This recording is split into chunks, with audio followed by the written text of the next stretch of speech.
Have you ever tried sleeping next to a snoring volcano? That's exactly what it felt like for Nibby, the tiniest mouse in the forest, who lived in a cozy hole under an old tree stump. Just a few trees away, in a giant dark cave, slept Burro, the biggest, hairiest, loudest bear you could imagine. Now Burro had been hibernating for months, and every night, his thunderous snores shook the ground so hard that poor Nibby's teeth chattered like popcorn. Nibby hadn't slept a wink all winter, and now with spring on the way, he had had enough. One day, after stuffing bits of cotton in his ears and still failing to catch a nap, Nibby tiptoed out and bravely made his way toward Burro's cave. But no matter how much he poked, squeaked, or waved his little arms, the giant bear just kept snoring. "This is hopeless," Nibby sighed, just as the ground rumbled again. Then he had an idea, a wild, risky idea. "If I can't wake him, maybe Leo can."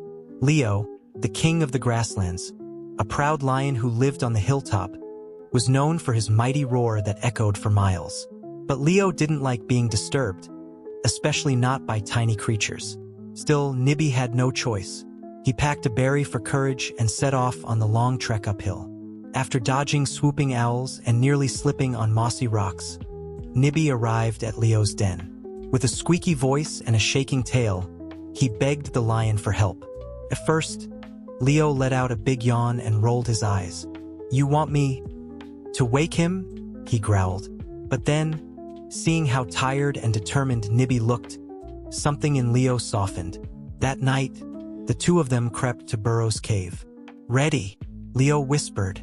"Ready," Nibby squeaked. Then, with one enormous roar, Leo let loose a sound so fierce it rattled leaves off the trees.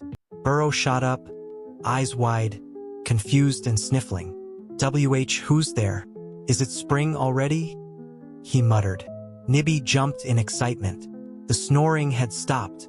From that day on, Burro promised to hibernate in a deeper cave farther away.